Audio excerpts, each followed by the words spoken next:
Welcome to Solvetic, your channel to always learn technology easily. Below in the description, you will find useful links we used in this video.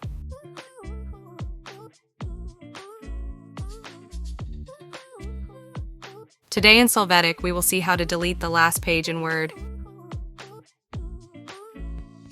We open Word and see that we have a blank page that we don't want. To delete it, we are going to place the cursor at the top of the page and press the backspace key. We will see that the page is deleted. Another alternative option is to also place the cursor at the top and press the delete key.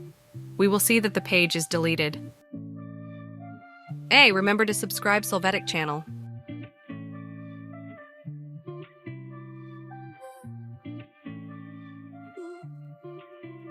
We hope it has been helpful for you.